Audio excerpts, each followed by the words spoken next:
Are you an international student here in the US?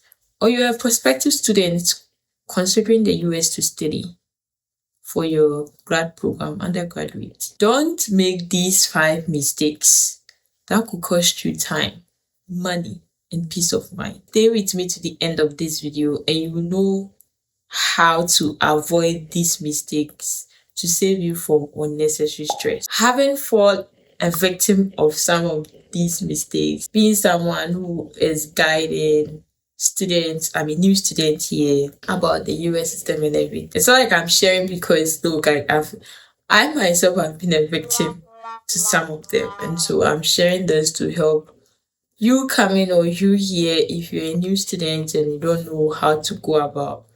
This is something that I really want you to pay close attention to. Not budgeting properly is number one mistake that a lot of people make. We mostly focus on tuition cost, and that is why we encourage that you get high amount of scholarship. It's easy to focus on tuition costs, but what about living expenses like rent, health insurance, and other hidden costs? You need to really budget well right from home. If you are coming, and that's why the I-20 is given, because on the left hand side you see your living expenses estimatedly, of course, miscellaneous. The miscellaneous includes books, stationeries, because some courses you have to pay for books that you have to use, and most assignments are listed there. So that means that if you don't get these books, you can't get your marks for the assignment for the course. So I want you guys to properly plan, include all this, your rent. Know how much you are going to pay every month if it is on installment. Think about utilities. Think about internet plan for your mobile phone. Here it's not like back home where you have to recharge or buy data or airtime. It's a monthly something that you pay. Think about all this, like estimated amount of all this. So even if you come and you have a job, you know how much you are to give into that. And one mistake that I see a lot of people making is, unless the particular city or state that you are living, naturally rent is expensive.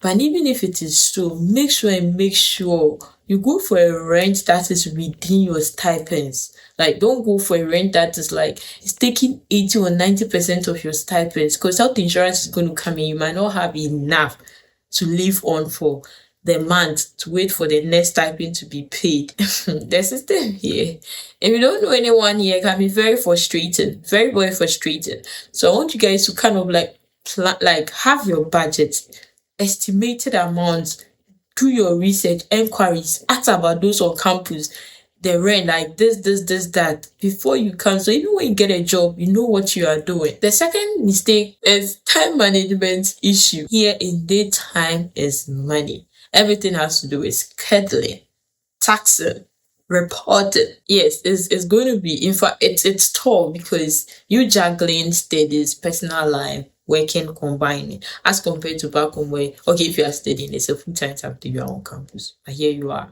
studying at the same time you are working. So you have to be very, very meticulous about your timing. What to do first, what not to do, what to give your time to, and what not to give your time to. Make time management your best friend. Here, the system will teach you what time management is. Google Calendar is there. Mark all important deadlines, being it assignment, put it there. And the nice thing about Google is it gives you a notification like, hey, you have this in a day, you have this in 2 days time. So especially on your PC, if you are used, because you mostly be with your PC, so the pop-up will come and then you see that, okay, I have this here. Sticky notes, use sticky notes. If you have a board in your room, use sticky notes. Stick it around anywhere that will just remind you of the task you have to do with a particular time, or that which you have to do with regards to time, clocking in for work, all those things. Pay attention. If not, files a rapture. I'm serious. So time management, I know it's hard, because when I came to, especially with the time difference, by the time it's 8 here, it's morning at home, calling home, but it's a bit difficult. Okay, the system here has been built for years of decades, and we have also lived our life back home for years or decades. So trying to integrate and adapt, I know it's not going to be easy, but take one thing at a time. Track all your tasks effectively with time, and you'll be good to go. Create an environment that encourages productivity. If it has to do with friends, create that environment and avoid distractions as well with social media. Like, avoid it. Whatever you do, okay, just make sure you are tracking your time, where time is going, the output, the input, productivity. Put that in mind. The third mistake is not networking enough. Most of us think that academics is just enough. But trust me, it's not though. Not at all. It's not enough. Having an academic life without strategic networking and relationship could cost you big time. Yes. Networking is very crucial for internships, for mentorship, or even for prospective job opening. Most of us solely focus on academic and miss out on valuable networking opportunities. Building connections early can lead to mentorships, internship, and long-term professional relationships. The best way to do this, I'll just list few and many other ones that you know. You can share with me if you do have any in the comment section. One is join student organizations. Student organizations in your line of program or your college. These organizations host info sessions throughout the week, maybe Thursdays, Monday, depending on how the organization is run. And so then they invite people from the industry to come and speak to their members about how to go about something, about how to approach something. It all has to do with professional activities. Sometimes it could be on a whole speaker about, let's say, financial services or supply chain, or people working from, or people who are working in a particular company, say Striker or any of, they invite these people and then just to let their members ask them about how things are done there, what they studied during their undergraduate that they are using there, that was helpful, what they did to get to where they are. And all these, they are helpful things that you need as international student. Attend career fairs. Very important. If you check one of my video, I mentioned that like the first semester is the best time for you to land yourself internship through career fairs. October, September is the best time. I don't know, depending on how the school does its activities with career fairs. Some schools it could be in November, but this is one of the best way for you to network and get your internship opportunities. Follow up. And when you are going for a career fair too, don't just go. You know that this company is coming. All the companies that might not be for you. Do your research. Go there, ask a question, let them know you have actually read their website and you know what you're about. University conferences. If you are a type that you like researching, okay, you are collaborating with a particular professor, you have a research, you have an abstract, look for conferences in your line of program. Attend. There will be grant that your school can give you, travel grant that your school can give you. Look out for these things. Attend such conferences. It helps you meet new people, helps you build connection, it broadens your knowledge in your field of study. Participate in competitions. For instance, I don't know, but for my college, they have various competitions that you can at least join once or twice in a group and you present. These are very good to join. You go meet other people from elsewhere, at least you move from your school to other school, meet panel members. These are industry experts talking about the presentation you have made, what you could do better. So if any of these opportunities come by, you don't need to know it all before you join this competition. You learn there. Grab it. They are very important. These are ways for you to network. Build relationship with administrative staffs. Don't just make it like you just carry your bag, you hook it on, go sit at your office, you close, go to class, you come back. It's okay to say hi. It's okay to, build good relationship with administrative staff. These people are very valuable. These people guide you with regards to you registering your courses. If you are registering your courses and you have an issue, these are people that you have to send an email to or how to go about it. So having that connection with them really helps. They can equally advise you on logistics or other things in the college that you have no idea about, no one has mentioned or a professor has even not mentioned about it. The next mistake that most of us make too is cultural adjustment struggle. Listening to this way of life can be tough. Like I said, I have lived over 2 decades of my life back home in Ghana. and coming to a system which has also been established over decades. Adjusting to it will take some time. It wouldn't take months. It wouldn't take 2-3 months. It can even take a whole year, depending on how I understand the system and then the environment. Sometimes take it easy on yourself. Know that you are in a new environment. Take it so easy on yourself. The best way to do this is join your country organization, people with similar interests. For instance, let's say the African Students Association or the Ghana Students Association. These people help a lot. Go for their event if you have the time. If it's not clashing with classes, so go for their event at Lisbon. It will make you feel at home, because here isolation can arise. The system isn't like ours. Everyone mind their business. You're all minding our business. It's not like back home. So you joining these groups with similar interests, either from your home country or related, really helps. It helps you from isolating yourself. It also helps you from homesickness. Participate in religious communities. If you were that person that you were on fire back home, and then you are here praying to God, my visa, you finally have it. Now you've gotten here. You say we should leave you. Please go back to your first love. Join religious communities, like find a church to attend, because that is also another way of socialization to help know the system better and help you integrate properly. Join a team or ministry, and of course, pay attention to your time. The time or schedule that works best for you. Sometimes you might feel out of place when everyone is talking casually, even with your professors, you are like, or even calling people by their first names. Like, and you handling people, because where back home it's not like it's a disrespect unless that person is your co-equal or you're on that level with a person before you can call a person by their first name. But here in this culture, directness is key.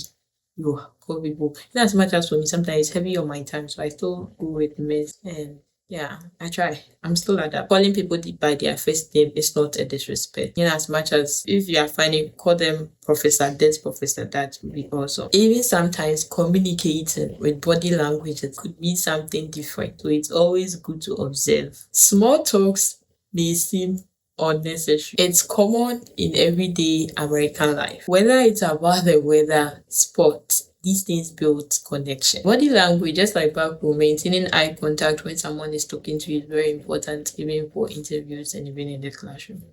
So there are many other more cultural adjustment struggles with regards to emailing, business communication, stuff like how to respond to email, when to. That will be on another day. Or even losing your student status. If you are on F1 visa, remember that you are allowed to work 20 hours on campus jobs, 40 hours off campus job for internships through CPTs. If you are an F1 visa student, remember that you have 20 hours per week to work for an on-campus job during the semester. Off-campus work like internships requires either CPT or OPT. That's curricular practical training or optional practical training, that's CPT and OPT. Before starting any work, being it an internship on any of the above mentioned, consult your international immigration services. They will help you navigate with these restrictions and make sure that you are complying with visa regulation. So that means that as an international student, you can't work off campus during the semester anyway. You can't unless it is an internship through CPT or OPT. Be mindful. Please be mindful. Another thing that can equally violate your student status has to do with you registering more than one online courses as international student. You can't. And here, when you are registering a course, you have to speak to your advisor, and they will help you select the courses where you want to tailor your program or your career. And then 6 credits, a grad student, 9 credits maximum, or 12, depending on how you want to finish. Of course, your budget for tuition and everything. And you are not allowed to take online classes too. You are not allowed. Everything has to be in person. So if you register any online class, you are violating your student status, and you can have an email with regards to immigration In the next few years that you have 24 hours or you have 60 days to pack and go back home. So take note of this and be very open. Okay, when you can be very open about anything that has to do with immigration. If you are confused, you don't know what to do, you're already on campus, just walk into your immigration office or the international office, ask them any question with regards to this, and they'll be very willing to help you clear all your doubts and answer your questions. The last thing is misunderstanding academic expectations.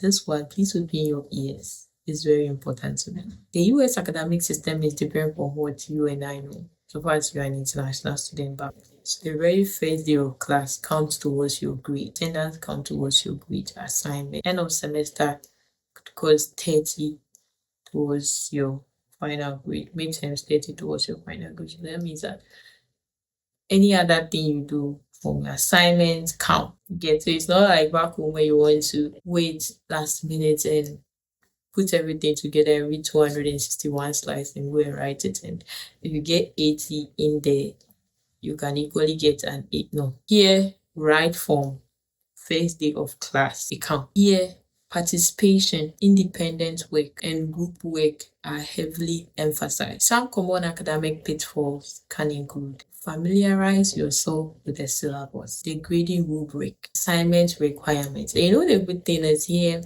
when they give you assignments, in as much as the assignment can be a lot. Every course, after every topic, you have an assignment to do. They'll give you guidelines. There will be a PDF. Go here, do this, do that. So step by step, and then you are able to finish the assignment. So you missing any of the steps, that's a mark right there you are losing. So paying attention to each of the steps matters. Pay attention to assignment requirement. Don't hesitate to ask questions in class with your professors or even attend office hours. They will let you know per the course outline when their office hours are open for students to come in and ask questions. Don't be afraid. It's okay. Even if you are working on the assignment in between and you are stuck, email them. Oh, I'm doing this. It wasn't like what you taught in class. Ask them. They will be willing to help and assist you even before attending. Here, plagiarism is serious. Very, very serious. So I have worked as a communication consultant for a year with my college communication center. And I was just used to the APA. Some professors could be like, with this you're right, I want you to do the MLA style, Chicago, APA. And you have to really pay attention to this citation rules. And the best site that I use is Pedopoa. It's the best. It has all the citation requirements from MLA, APA, Chicago, how to go about it for your assignments, the cover page, this, that. And some lecturers will give specific requirements as to what they want. So please pay attention. Citing properly is very important here. So far as assignments are concerned, when it has to do with writing or anywhere you put your source and that thing is in your assignment, cite it properly. Seek help from administrative staff if necessary with regards to course registration of on-campus resources that you wouldn't know. These people, they are really helpful. They've been really helpful to me. The faculty members and the staff here, they are very, very engaging and helpful. You walk to they are very approachable. They'll help you. You know how they'll direct you to check on this person, so good. And make sure you understand the healthcare system here as well. And here also, as international students, if you don't have insurance as requirement for us to maintain our status, you need to have health insurance. So every school has a health insurance requirement that you are to meet. Some schools have these with other health insurance companies that you have to purchase from them through the school. Other ones who have requirements that have to meet the school's one. If you have external one, that's not from the school. So please pay attention to health insurance.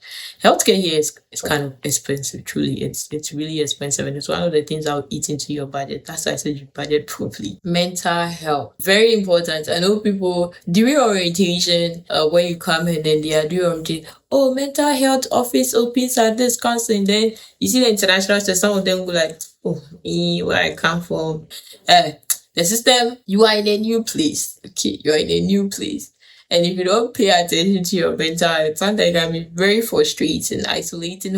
You need to take good care of yourself. And if at a point you feel overwhelmed with classes coming in there, just, it's okay.